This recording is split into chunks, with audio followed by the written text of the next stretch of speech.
বাংলা গল্পের নতুন ঠিকানা।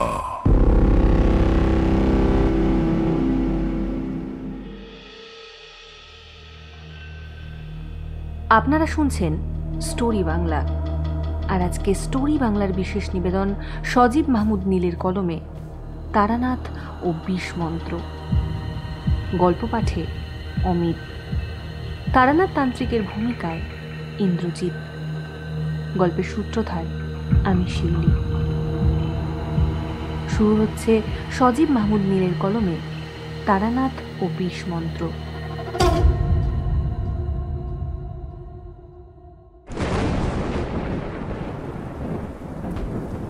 তারানাথ বলল, সময় কত দ্রুত চলে যায়।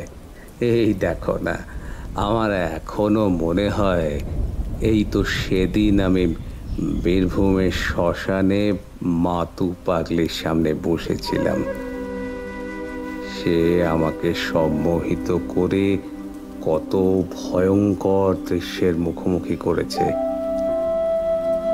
কিন্তু ওই যে বলেছিল মাত্র 10 মিনিট, কিন্তু আমার কাছে মনে হয়েছিল একটা গোটা রাত কাটিয়ে দিলাম। কিংবা সেই বরাকার নদীর সেই সাধুর কথাই যদি বলি, যার সান্নিধ্যে আমি সত্যি সত্যি সব সাধনা করেছিলাম। আরও কত শত ঘটনা বারবার মনে হয় এই তো সবেমাত্র কিছুদিন আগেই ঘটেছিল। কিন্তু আসলে কি তাই? কত বছর কেটে গেল, আরও কাটবে, কিন্তু সেই সব দিন আর কখনো ফিরবে না, ফেরেও না। কেবল ওই স্মৃতিটুকু রয়ে যায়। কথাগুলো বলতে বলতে তারানাথ একটা দীর্ঘশ্বাস ছাড়ল। বুঝলাম বৃদ্ধের মনে আজও উদাসীনতা ভর করেছে। আর আমরা জানি তারানাথের মন যখনই উদাস হয়ে যায়, ঠিক সেই দিনই একটা জম্পেশ গপ্প বেরিয়ে আসে। কিশোরী গলির মুখ থেকে কেনা পাসিং সয়ের প্যাকেটটা তারানাথের সামনে রাখতে রাখতে বলল, আচ্ছা ঠাকুর মশাই, আপনি তো অনেক গল্পই আমাদের বলেছেন, আমরাও শুনেছি। অনেক সাধু সন্ন্যাসীর সাথেও আপনার দেখা হয়েছে, কিন্তু এমন কারো দেখা কি পেয়েছেন যাকে আপনি মনের প্রাণে ভক্তি করেন? কিংবা এখনো যদি সুযোগ থাকতো তাহলে তার সাথে দেখা করতেন? এমনটা হয়েছে? কথাগুলো শুনে তারানাথের মুখে একটা হাসির রেখা ফুটে উঠল। তারপর একটা দীর্ঘশ্বাস ছেড়ে বলল, এমনটা আমার জীবনে অনেকবারই ঘটেছে। অনেকবারই মনে হয়েছে এর সাথে আর একবার দেখা হলে হয়তো অনেক কিছুই জানতে পারতাম, শিখতে পারতাম। কিশোরী কিছু একটা বলার উপক্রম করছিল। আমি তাকে থামিয়ে দিয়ে বললাম, একজনের কথা বলুন না, আপনারও আজকে মনটা সেই পুরনো দিনে পড়ে আছে। এই আমি যে গপ্প বেশ হবে, কি বলেন? তারানাথ কোনো কথা বলল না। সামনে রাখা পাসিং সয়ের প্যাকেটটা তুলে সেখান থেকে একটা ধরিয়ে নীরবে টানতে লাগলো। আমরা তারানাথের সামনে সিগারেট খাই না। যদি খুব প্রয়োজন হয় তাহলে তারানাথ নিজেই উঠে যায় কোনো কাজে ছুতোয়। সিগারেটের গন্ধে পুরো ঘর ম ম করে উঠল। বৃদ্ধের চোখ বন্ধ। সিগারেট যখন প্রায় শেষ, তখন সেটাকে নারিকেলের খুলিতে গুঁজে দিতে দিতে আমাদের দিকে চোখ তুলে তাকালো। আমরা দুজনেই বেশ নড়ে চড়ে বসলাম, কারণ আমাদের পূর্ব অভিজ্ঞতা বলছে এইবার গপ্প শুরু হবে।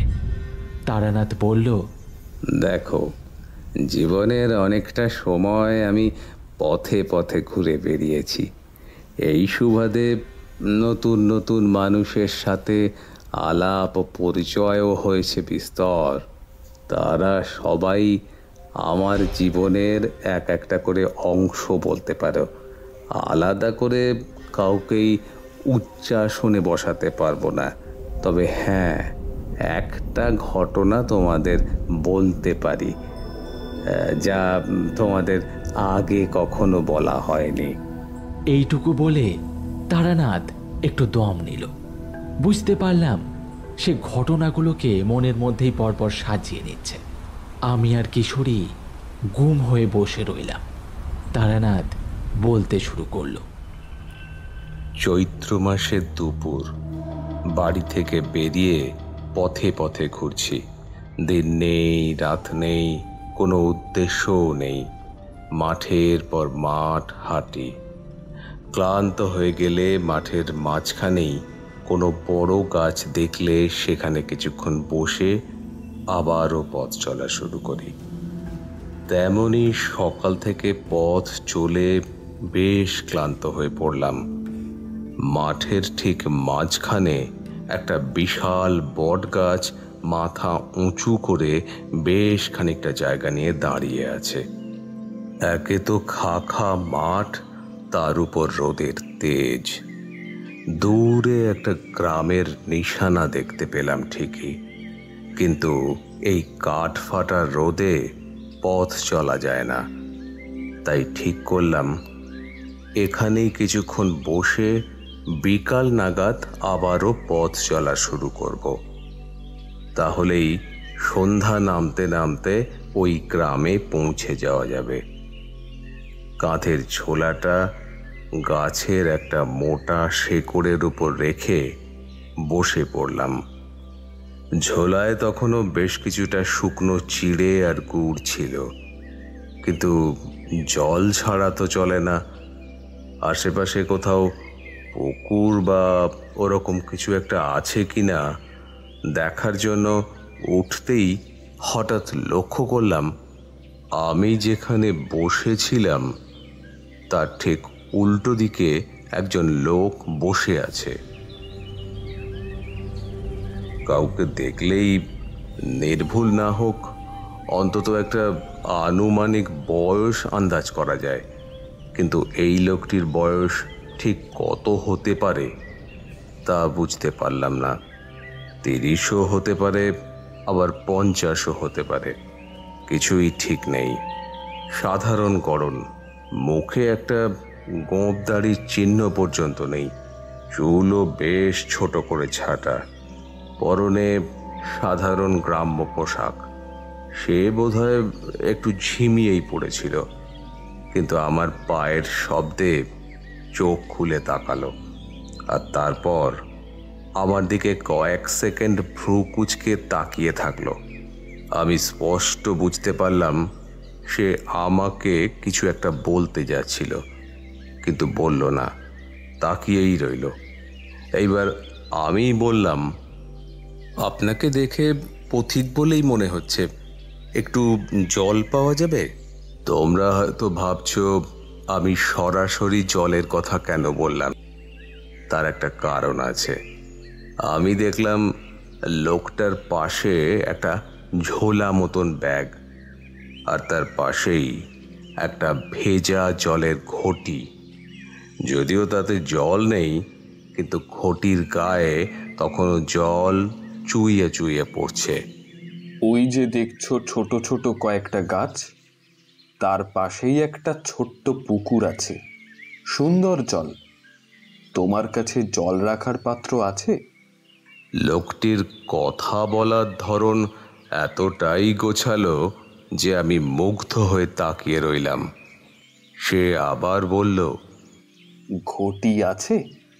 আমি একটু আমতা আমতা করে বললাম, না, নেই। বেশ তো, এই নেও। বলেই লোকটি আমার দিকে তার ঘটিটা এগিয়ে দিল। আমি অবাক হয়ে তাকিয়ে রইলাম। তখনকার সময়ে জাতপাতের ব্যাপারটা খুবই মান্যগণ্য করা হতো, অথচ এই লোকটি যেন সেসবের কোনো তোয়াক্কাই করল না। যদি করত তাহলে অপরিচিত একজন মানুষকে নিজের জল খাওয়ার ঘটিটা এগিয়ে দিত না। আমি দাঁড়িয়ে আছি দেখে সে আবারও বলল, কি হলো, নেও, জল নিয়ে এসো। ঘটিটা নিলাম। তারপর একটু জল নিয়ে সামনে এসে দাঁড়াতেই সে আবার বলল, খাবার আছে? আজ্ঞে হ্যাঁ আছে। বেশ বেশ। বলেই লোকটি আবার আগের মতন দুই চোখ বন্ধ করে দুটো হাত মাথার উপর দিয়ে গাছের গুঁড়িতে হেলান দিয়ে দিল। আমি আর কোনো কথা বললাম না। খাওয়া শেষ করে ঘটিটা ফিরিয়ে দিতে গিয়ে দেখি সে তখনও একইভাবে গাছের গুঁড়িতে হেলান দিয়ে শুয়ে আছে, দুই চোখ বন্ধ। ঘুমিয়ে পড়েছে ভেবে আমি অতি সাবধানে ঘটিটা তার পাশে রেখে ফিরেই আসছিলাম, ঠিক তখনই সে বলল, তুমিও বুঝি পথে পথে ঘুরে বেড়াও? তুমিও? তবে কি সেও আমার মতন পথে পথে ঘুরে বেড়ায়? কথাটা শুনে আমার তো তেমনটাই মনে হচ্ছে। বললাম, ওই আর কি, বাড়িতে ভালো লাগে না তাই পথে বেরিয়েছি। আচ্ছা, এক কাজ করো, বসো এখানে। আর হ্যাঁ, আমাকে আপনি করে বলতে হবে না, আমি এতটাও মহান কেউ নয়। সত্যি বলতে কি লোকটার কথার মধ্যে এমন কিছু একটা আছে যা উপেক্ষা করা যায় না। আমি বসলাম, বললাম, তুমিও কি তাই? বলতেও পারো, আবার নাও বলতে পারো। তবে এইটুকু বলতে পারি, তুমি যেমনটা ভাবছো তেমনটা নয়। আমার সংসার আছে, বাড়িতে বউ আছে, একটা ছোট্ট মেয়েও আছে। এইবার আমি একটু অবাকই হলাম। যার বাড়িতে বউ বাচ্চা আছে, সংসার আছে, সে এইভাবে পথে পথে ঘুরবে কেন? উদ্দেশ্যই বা কি? সে আবার বলল, বছরের এই সময়টা আমি একটু পথে বেরিয়ে পড়ি, কিছুদিন এখানে ওখানে ঘুরে আবার ফিরে যাই। কিন্তু তোমাকে দেখে তো তেমনটা মনে হচ্ছে না। কিছু কিছু মানুষ থাকে যাদের সাথে কথা বলতে গেলেও চাইলেও কোনো কিছু গোপন করা যায় না, কোনো না কোনোভাবে ঠিকই সত্যিটা বেরিয়ে আসবে। এই লোকটিও ঠিক তাদেরই একজন। আমি সবটাই বললাম। দেখলাম সে খুব মন দিয়ে শুনলো আমার কথা, এতটুকু উদাসীনতা নেই। সবটা শুনে সে বলল,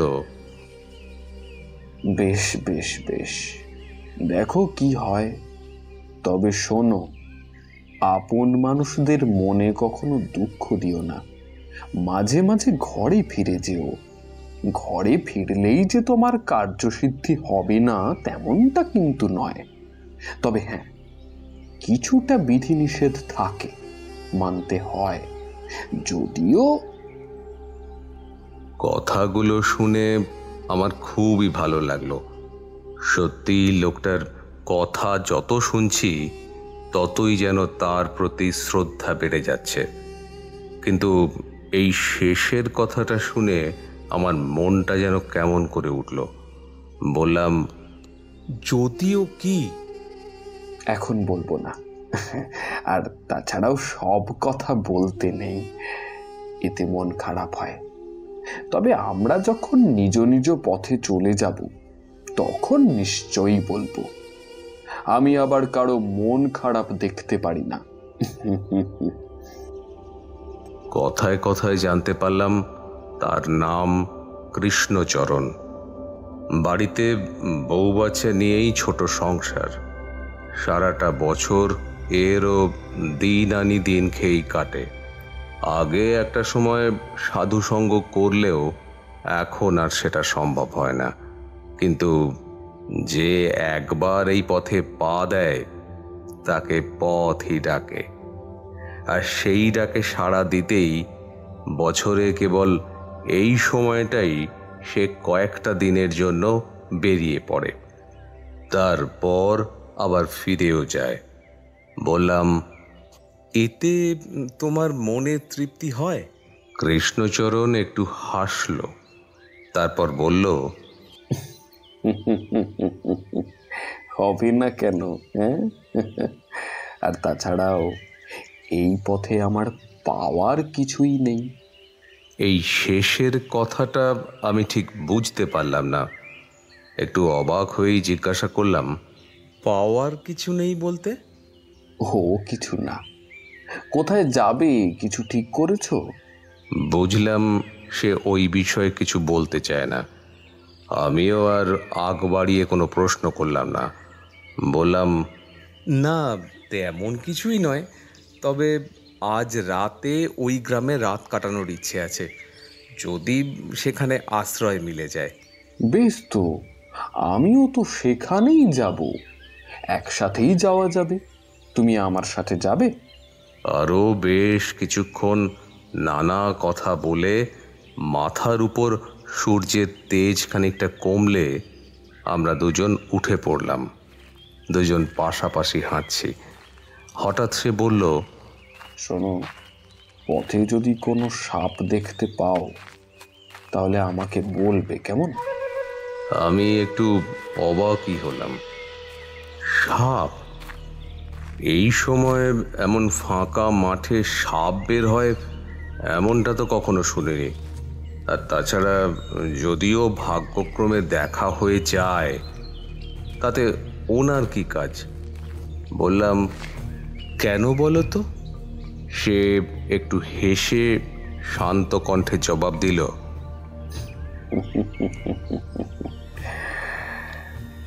মারবো তাই।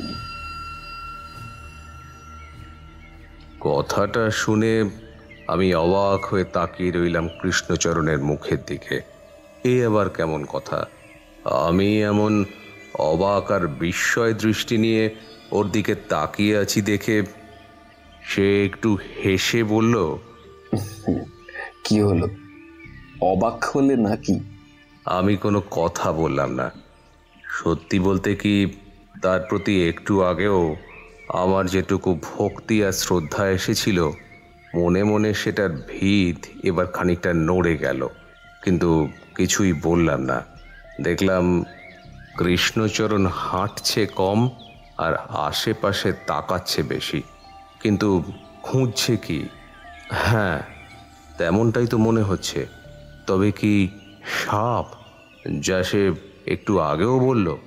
কিন্তু একটা প্রশ্ন করতে যাব তার আগেই সে একেবারে আমাকে চমকে দিয়ে হঠাৎ করে হাতের লাঠিটা উঁচু করে দিল এক দৌড়।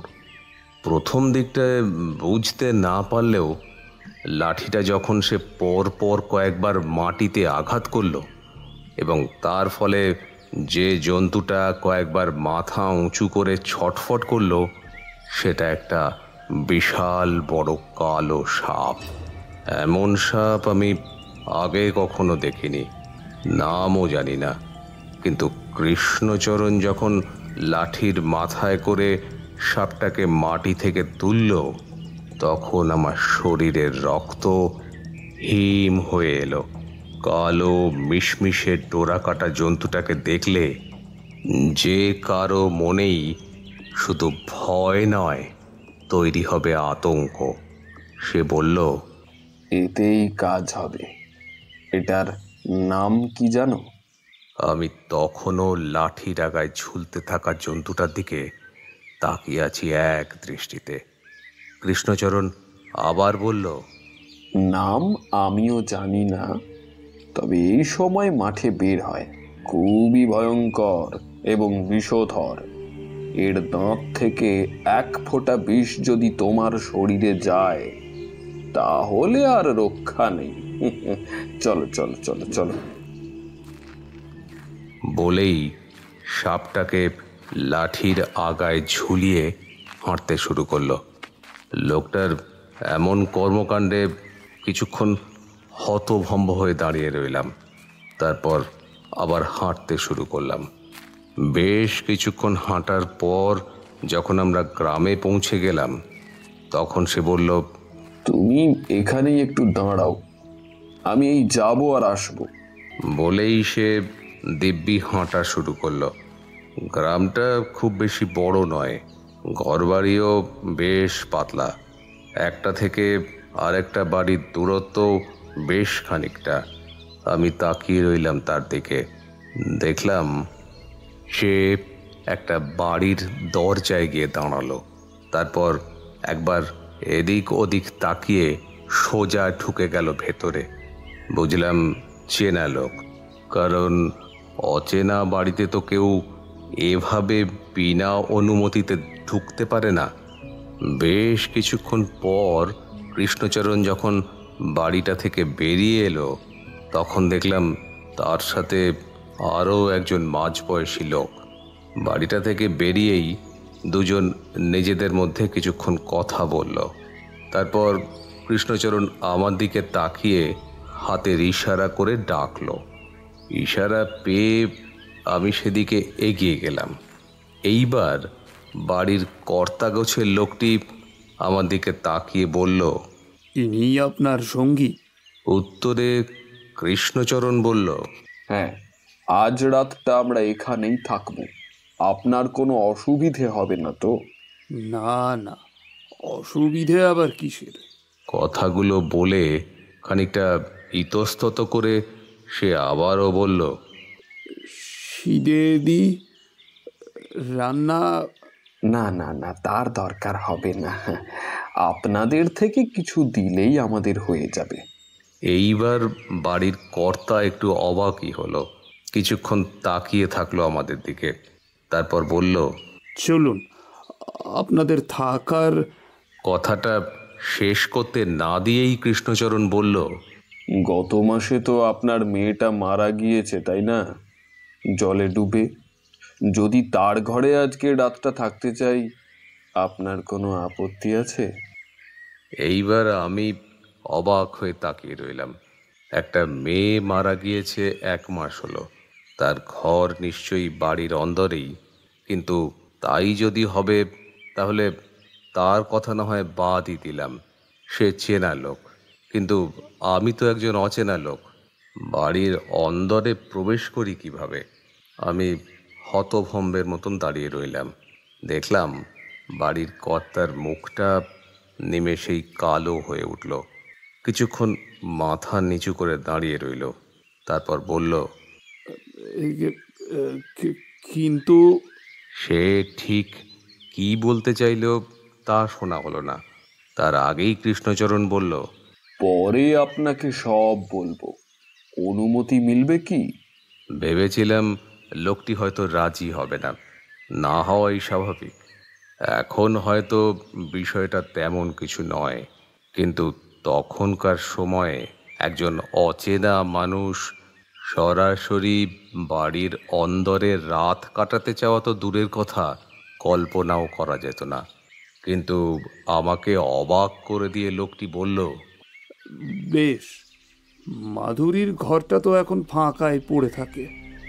মেয়েটা মারা যাওয়ার পর আমরা আর কেউই যাই না ও ঘরে। আপনি যখন থাকতে চাইছেন তখন থাকুন।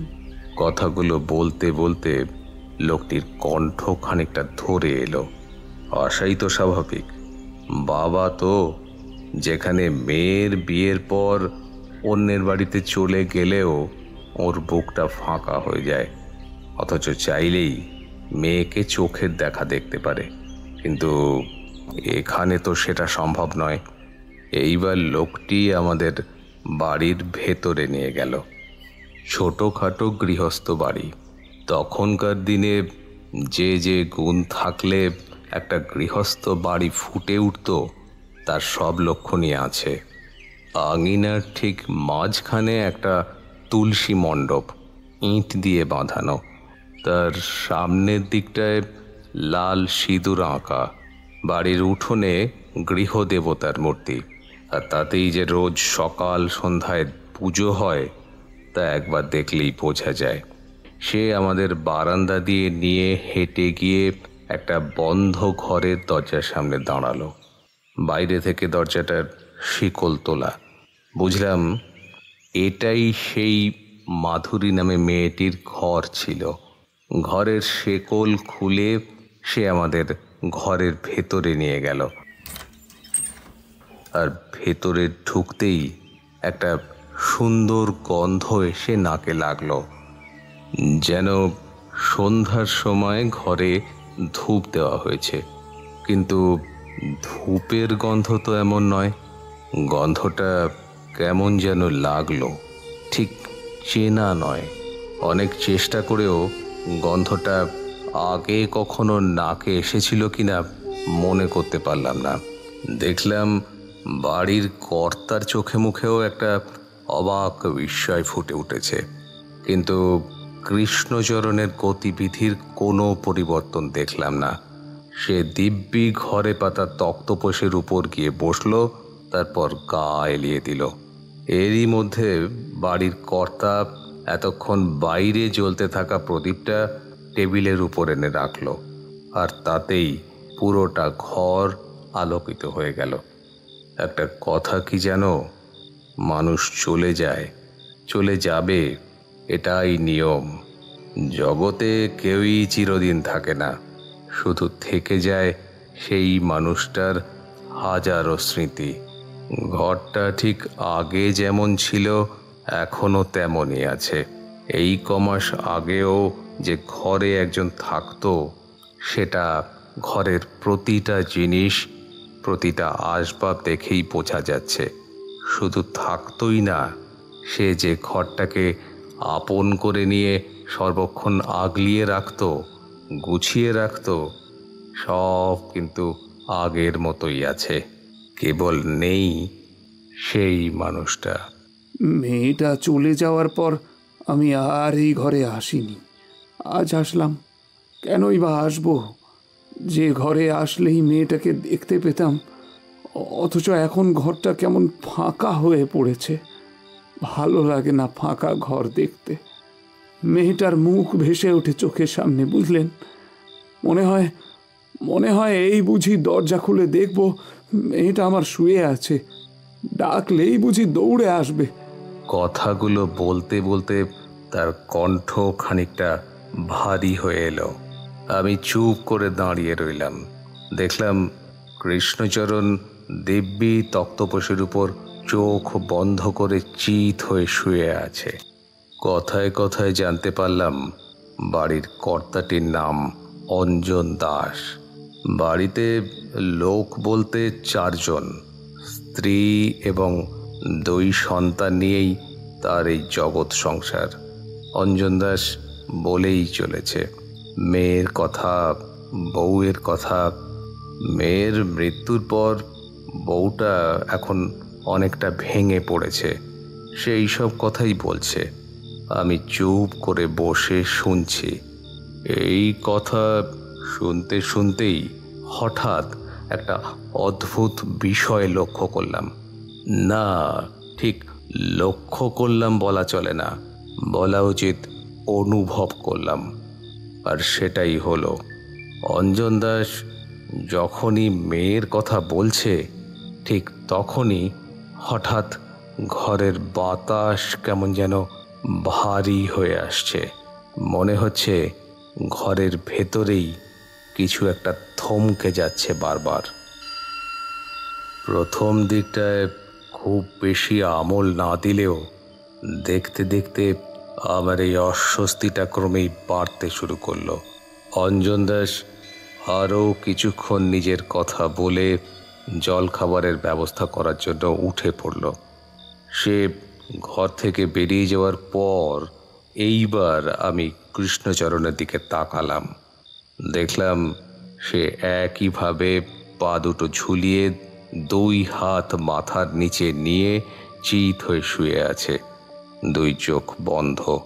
প্রদীপের আলোতে সেই বন্ধ চোখের 2 পাতার দিকে নজর করতেই দেখলাম চোখ দুটো মোটেও স্থির নয়, বারবার কেঁপে কেঁপে উঠছে থরথর করে। মনে হলো বন্ধ চোখেই কিছু একটা আলোড়ন খেলে যাচ্ছে। আমি কিছু একটা বলতে যাব, তার আগেই সে আমাকে প্রায় অবাক করে দিয়ে চোখ না খুলেই বলল, না, আজই পরিচয়, একটু আগেই। কথাটা শুনে আমি একেবারে থতমত খেয়ে গেলাম। তোমরা হয়তো ভাবছো এখানে অবাক হওয়ারই বা কি আছে। আছে বই কি, কারণ আমি যে প্রশ্নটা করতে যাচ্ছিলাম সেটা হলো, ঠিক কতদিন ধরে সে এই বাড়ির কর্তাটিকে চেনে। কিন্তু আমার এই অবাক হওয়ার কারণ একটা নয়, বেশ কয়েকটি। তার প্রথম কারণ হলো, যদি সে নাই বা চিনবে, তাহলে সে এমন সোজা বাড়ির ভেতরে কি করে প্রবেশ করলো, আর কেন করলো? তোমাদের আগেই বলেছি, তখনকার সময় এমনই ছিল যে বাড়ির বাইরের কেউ কখনোই বাড়ির ভেতরে ঢোকার অনুমতি পেত না, যদি না সেই বাড়ির কর্তা নিজে সেটা করে। আর তাছাড়াও সে যদি অঞ্জন দাসকে চিনেও থাকে, তাহলে তার মেয়ে যে মারা গিয়েছে 1 মাস আগে, সেটাই বা জানলো কি করে? তার থেকেও বড় কথা হলো, আমি যে এই প্রশ্নটাই করতে যাচ্ছিলাম সেটা সে বুঝলো কিভাবে? অস্বীকার করব না, বিকেলের দিকে কৃষ্ণচরণেরও এমন আচরণে তার প্রতি আমার ভক্তি বেশ খানিকটা কমে গিয়েছিল। কিন্তু এইবার এই শেষের কারণটার ফলেই হয়তো সেই এলোমেলো হয়ে যাওয়া ভক্তি আর শ্রদ্ধা আবারও ধীরে ধীরে জমাট বাঁধতে শুরু করলো। আমি একটু আমতা আমতা করে বললাম, কিন্তু ও আমি বুঝতে পেরেছি। একটু পর অঞ্জন দাস আমাদের জন্য ভেজা চিড়ে গুড় আর দুধ আনবে, সেটা খেয়ে নিও। আমি রাতে কিছু খাবো না। আমি আবারও অবাক হলাম, কিন্তু বিস্মিত হলাম না। দেখলাম সত্যি অঞ্জন দাস 1 ঘটি দুধ আর সাথে ভিজে চিড়ে আর গুড় নিয়ে ঘরের ভেতরে ঢুকলো। একটু লজ্জিত কণ্ঠেই বলল, মেয়েটা চলে যাওয়ার পর উনুনে আগুন জ্বলে না, পাশের বাড়ি থেকে রান্না করে নিয়ে আসতে হয়। তাই। কেন উনুনে আগুন জ্বলে না কেন? জানি না, শুকনো উনুনে আগুন দিলে একটু পরই উনুন জলে ভরে ওঠে। এইসব কথা তো আর 10 জনকে বলা যায় না। লোকে 10 কথা বলবে, মেয়েটার বদনাম হবে। লোকে বলবে মেয়েটার জন্যই এমন হচ্ছে। কথাগুলো শুনে আমি একবার কৃষ্ণচরণের দিকে তাকালাম। দেখলাম সে এবার উঠে বসেছে। সে বলল, তুমি এখন যাও, কাল সকালে আমি নিজে তোমার উনুনে আগুন জ্বালিয়ে রান্না করে খেয়ে যাব, কেমন? রসদ তৈরি রেখো। দেখলাম কথাটা শুনে অঞ্জন দাসও বেশ অবাক হয়ে আমাদের মুখের দিকে তাকিয়ে রইল, কিন্তু কিছুই বলল না। অঞ্জন দাস যখন ঘর থেকে বেরিয়ে গেল, তখন কৃষ্ণচরণ বলল, দরজাটা লাগিয়ে দিয়ে এসে খেয়ে নিও। আমি উঠে গিয়ে দরজাটা লাগিয়ে দিয়ে আবার এসে বসলাম। মিথ্যা বলবো না, আমি একটু ভোজন রসিক মানুষ। সামনে খাবার রেখে গল্পে আমার মন বসে না। তাই খাওয়া দাওয়া শেষ করে আমি জিজ্ঞাসা করলাম, আমার কেন জানি মনে হচ্ছে তুমি এখানে শুধু আশ্রয়ের জন্য আসোনি। দেখো, যেহেতু আমাকে সঙ্গে নিয়ে এসেছো, তাই সবটা বলতে নিশ্চয়ই তোমার আপত্তি নেই? না, তা নেই। তখন বলিনি কারণ অঞ্জন দাস ছিল, তবে এখন আর বলতে বাধা নেই। ঘরটা কেমন গুমোট হয়ে আছে, তাই না? জানালাটা খুলে দিলে তাহলে ঘরে হাওয়া খেললেও খেলতে পারে। শেষের কথাটা শুনে আমার একটু হাসি পেল। বন্ধ ঘরের জানলা খুলে দিলে ঘরের ভেতরে হাওয়া প্রবেশ করবে, এটাই নিয়ম। আর তাছাড়াও জানলাটা দক্ষিণ দিকে। আমি উঠে গিয়ে জানলাটা খুলে দিতেই অবাক হয়ে গেলাম। সত্যি ঘরে 1 বিন্দুও হাওয়া প্রবেশ করলো না, অথচ বাইরে গাছপালা বাতাসে দুলছে। আমার জীবনে এরকম অলৌকিক ঘটনা কম ঘটেনি। প্রথম অবাক হতাম, কিন্তু দিনে দিনে সয়ে গিয়েছে। তাছাড়া এখানে আসার পর যে কয়টা ঘটনার আঁচ পেয়েছি, তাতে ঘরে হাওয়া না আসাতে খুব বেশি অবাক হলাম না। জানলাটার পাল্লা খুলে দিয়ে আবার এসে বসলাম। কৃষ্ণচরণ বলল, যদি বেশি গরম লাগে তাহলে বলবে, কেমন? বলেই একটু চুপ করে থাকলো। তারপর একটা দীর্ঘশ্বাস ছেড়ে বলতে শুরু করলো, দুপুরে যখন তোমার সাথে আমার দেখা হলো ওই মাঠের মাঝখানে, তখন চোখ বন্ধ করে থাকতে থাকতে হঠাৎই ঘুমিয়ে পড়েছিলাম। পাতলা ঘুম, আর তখনই দেখলাম স্বপ্নটা। বেশি কিছু নয়, একটা মেয়ে তলিয়ে যাচ্ছে নদীর জলে, তার ঠিক পাশেই আর একজন, কিন্তু সে ডুবে যাওয়া মেয়েটিকে উদ্ধার করছে না, হাসছে। এর বেশি কিছুই দেখিনি। এইটুকু বলেই কৃষ্ণচরণ চুপ করে গেল। ভেবেছিলাম হয়তো আরও কিছু বলবে, কিন্তু বলার কোনো লক্ষণ না দেখে আমি নিজেই প্রশ্ন করলাম, তারপর? তারপর আর কি, কিছুই না। মানে এইটুকু স্বপ্ন দেখেই তুমি সবটা বুঝে গেলে? সে আমি বুঝতে পারি, আর আমি যে ভুল নয় সেটা তো এখানে এসেই বুঝলে।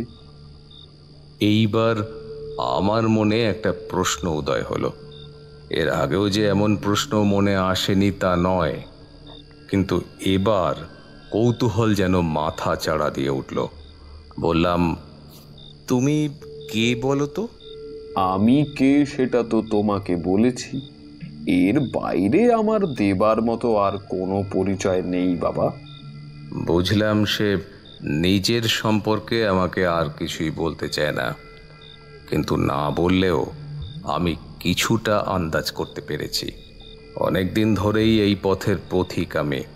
কারো ক্ষমতা দেখলে সেটা কোন মার্গের সেটা কিছুটা হলেও বোঝবার মতো জ্ঞান আমার আছে, কিন্তু এইবার লোকটিকে আমি ঠিকঠাক বুঝে উঠতে পারছিলাম না। ঠিক যেমন কাদার ভেতরে বাইন মাছকে যতবার ধরতে যাব সে ঠিক ততবারই হাত কলিয়ে বেরিয়ে যায়, ঠিক তেমন। বললাম, উনুনে আগুন জ্বলে না কেন? বললাম তো, কাল সকালে ঠিক জ্বলবে, আর রান্নাও হবে।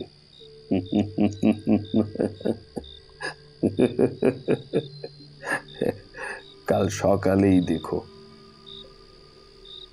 সেই রাতে তেমন কিছুই ঘটল না। দীর্ঘ পথ চলার পর পেটে দুটো দানা পানি পড়লে চোখ আর খুলে রাখা যায় না, শরীরে ভর করে আলিস্যি। আমিও শুয়ে পড়লাম। কৃষ্ণচরণ বসেই রইল, গতিবিধি স্থির। তাকিয়ে থাকতে থাকতে কখন যে ঘুমিয়ে পড়েছিলাম বুঝতেই পারিনি। হঠাৎ একটা শব্দে ঘুমটা ভেঙে গেল, খুবই মৃদু একটা আওয়াজ। তাকিয়ে দেখি কৃষ্ণচরণ এখন আর ওই তক্তপোষের উপর বসে নেই, বসে আছে মেঝেতে, আর তার ঠিক সামনেই রাখা সেই ভয়ঙ্কর বিভীষিকা। সেটাকে মাঠের মাঝখানে সে নিজেই লাঠির আঘাতে শান্ত করে দিয়েছিল। প্রদীপের লাল শিখা সেই মৃত জন্তুটার দাঁড়া কাটা কালো মিশমিশে শরীরটার উপর পড়ে সেটাকে যেন আরো ভয়ঙ্কর করে তুলেছে। আমি স্থির দৃষ্টিতে তাকিয়ে রইলাম সেই দিকে। কৃষ্ণচরণ এতক্ষণ চুপচাপ বসে থাকলেও এইবার তার ডান হাতটা চলে গেল মৃত সাপটার মাথায়।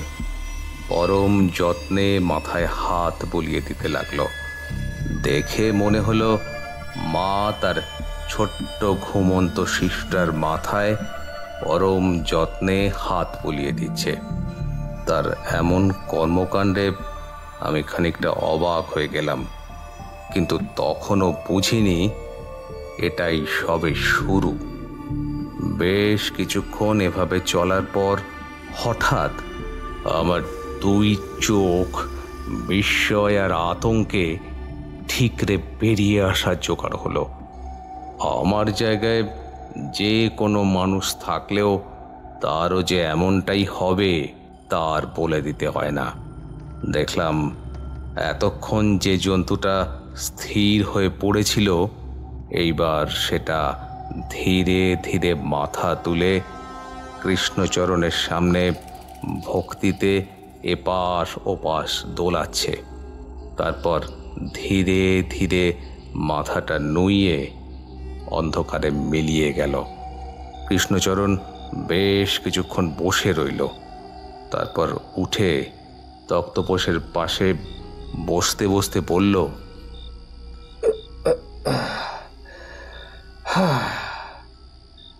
আমার কাজ শেষ, এবার যা করার সেই করুক। আমার গলা বুঝে আসছে বারবার, কণ্ঠ দিয়ে একটাও স্বর বের করতে পারছি না।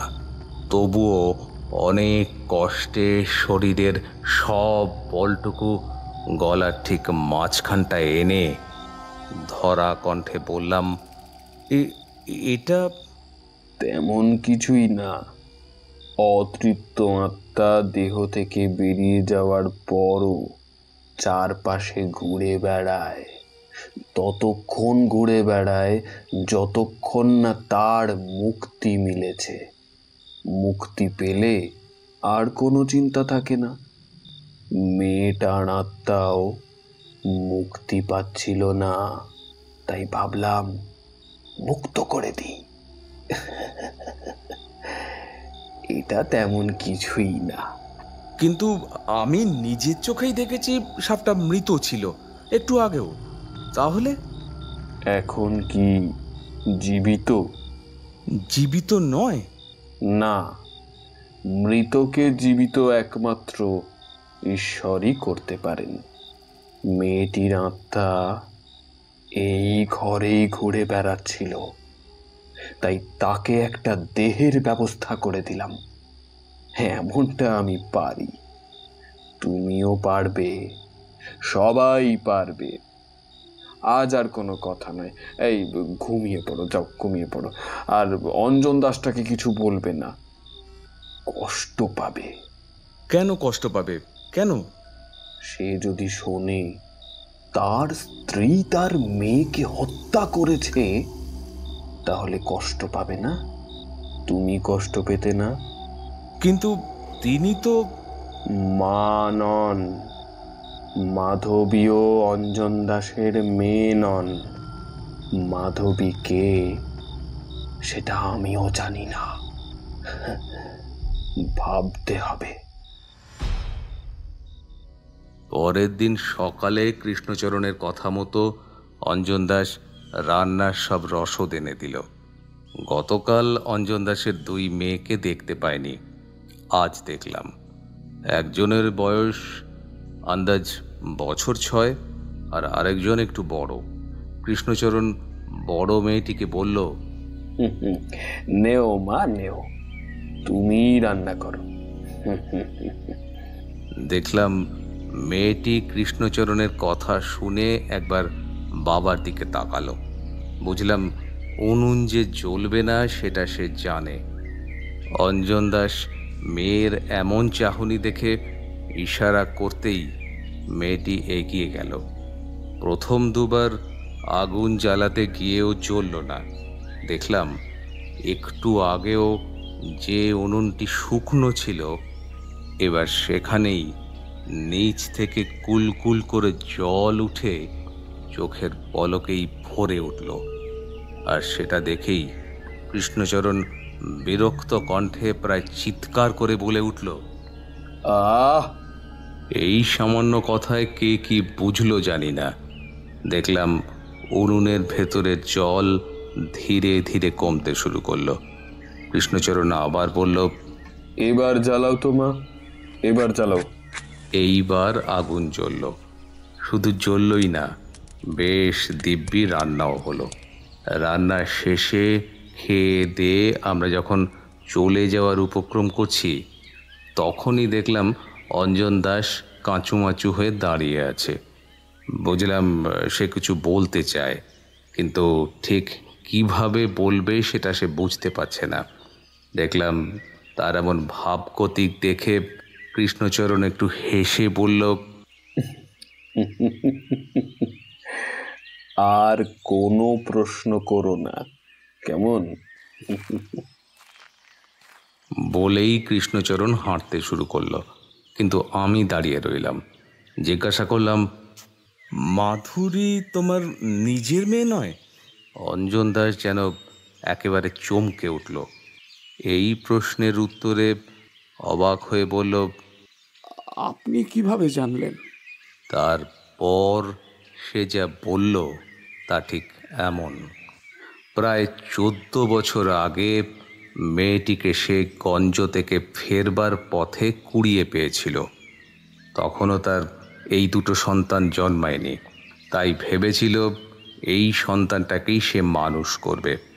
এই কথা এতদিন কেবল দুজন মানুষই জানত, সে নিজে এবং তার স্ত্রী প্রমীলা দেবী। এছাড়া আর কেউই জানে না, এমনকি তার 2 মেয়েও না। কিন্তু আমি এ কথা কিভাবে জানলাম প্রশ্ন করতেই আমি আর কিছু বললাম না। অঞ্জন দাসের কাছ থেকে বিদায় নিয়ে আমি যখন গ্রামের বাইরে এলাম, তখন দেখলাম কৃষ্ণচরণ একটা ঝোপের আড়ালে উবু হয়ে বসে কিছু একটা দেখছে। আমিও এগিয়ে গেলাম, আর যেতেই যা দেখলাম তাতে আমার 2 চোখ ঠিকরে বেরিয়ে আসা জোগাড়। দেখলাম একটা কালো মিশমিশে টোরা কাটা সাপ ঝোপের আড়ালে কুণ্ডলি পাকিয়ে বসে আছে। সে দেহে যে এখন আর প্রাণ নেই সেটা বলে দিতে হয় না।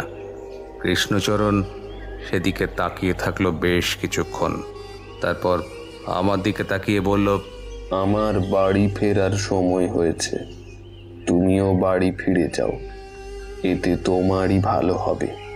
যাও যাও যাও। বলেই সে আর এক মুহূর্তের জন্য অপেক্ষা না করে সোজা হাঁটতে শুরু করলো। আমি দাঁড়িয়ে রইলাম সেখানেই। কেন জানি না, তার শেষ কথাটা শুনে মনটা ভারী খারাপ হয়ে উঠল। একটু আগেও একবারের জন্য মনে হয়নি এবার আমার বাড়ি ফেরা উচিত। সেই এখন বাড়ির জন্য মনটা যেন কেমন করে উঠল। বারবারই মনে হতে লাগলো, না, এবার আমাকে বাড়ি ফিরতে হবে। মনে হতে লাগলো কিছু একটা ফেলে এসেছি সেখানে, আমাকে যেতেই হবে। পরের দিন সকালে বাড়ির উদ্দেশ্যে রওনা দিলাম। 1 সপ্তাহ পর যখন আমি বাড়িতে পৌঁছলাম, তখন দেখলাম বাড়ির সকলেই উঠোনের কাছে বসে আছে। অন্য সময় আমি বাড়িতে ফেরার পর সবাই ছুটে আসে আমার কাছে, বাবা বকাঝকা করে, কিন্তু এইবার দেখলাম তেমন কিছুই হলো না। সবাই আগের মতোই বসে রইল, সবার মুখই গম্ভীর। বিষয়টা আমার মোটেই ভালো লাগলো না। এগিয়ে গেলাম। এরই মধ্যে আমাদের পুরনো চাকর বনমালী এগিয়ে এলো। বললাম, বাড়িতে কিছু হয়েছে? বনমালীর মুখটা থমথমে।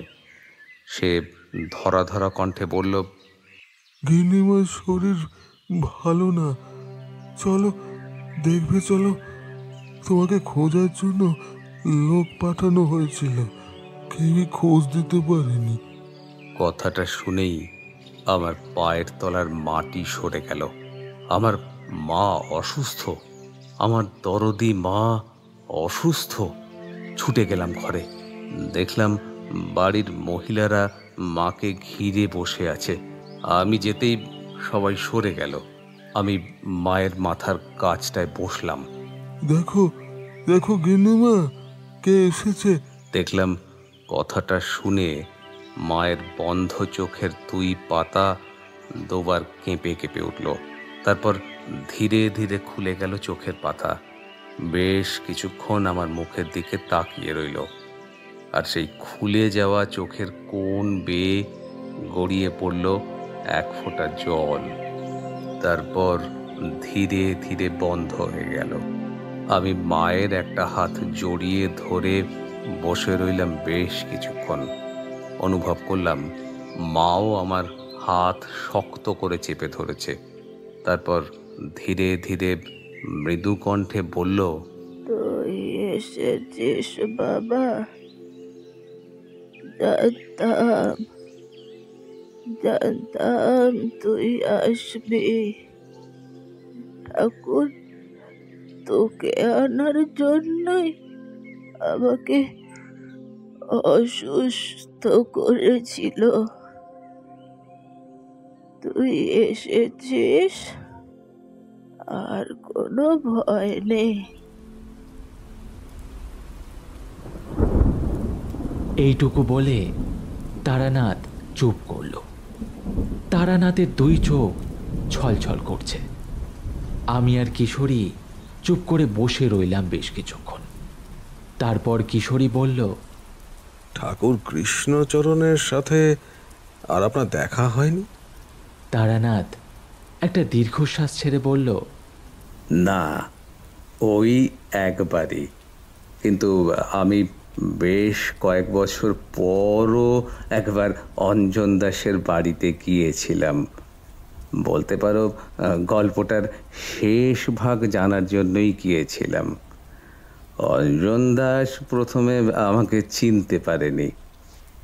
দুটো মেয়েরই বিয়ে দিয়ে দিয়েছে। বড় মেয়েকে নিজের কাছে রেখেছে। জামাইও ভারী ভালো। কথায় কথায় জানতে পারলাম অঞ্জন দাসের স্ত্রী মারা গিয়েছে সেই ঘটনার 7 দিন পর। কিভাবে? ঘুমের ঘোরেই। চোখ মুখ নাকি নীল হয়ে গিয়েছিল।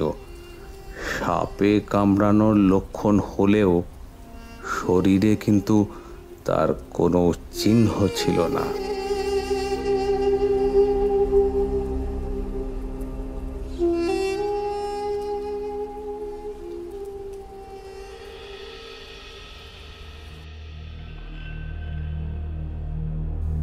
আপনারা শুনছিলেন সজীব মাহমুদ মিলের কলমে তারানাথ ও বিষমন্ত্র। তারানাথ তান্ত্রিকের ভূমিকায় ইন্দ্রজিৎ, বিভূতির ভূমিকায় অমিত, কিশোরী ও বনমালীর ভূমিকায় সাগর নীল, কৃষ্ণচরণের ভূমিকায় অতীন, অঞ্জন দাসের ভূমিকায় সৌরভ, তারানাথের মায়ের ভূমিকায় ঈশিতা। গল্পের পরিচিতি পর্ব এবং গল্পের অডিও রূপান্তরে আমি শিউলি, পোস্টার ডিজাইনে অভ্র, সমগ্র পরিচালনা এবং পরিবেশনায় টিম স্টোরি বাংলা। শেষ হলো স্টোরি বাংলার আজকের নিবেদন সজীব মাহমুদ মিলের কলমে তারানাথ ও বিষমন্ত্র। আগামী সপ্তাহে আমরা ফিরে আসব আরও একটি নতুন রোমাঞ্চকর গল্প নিয়ে। ততক্ষণ ভালো থাকুন, অন্যকে ভালো রাখুন, আর অবশ্যই শুনতে থাকুন স্টোরি বাংলার প্রত্যেকটি গল্প। স্টোরি বাংলা, গল্পের নতুন ঠিকানা।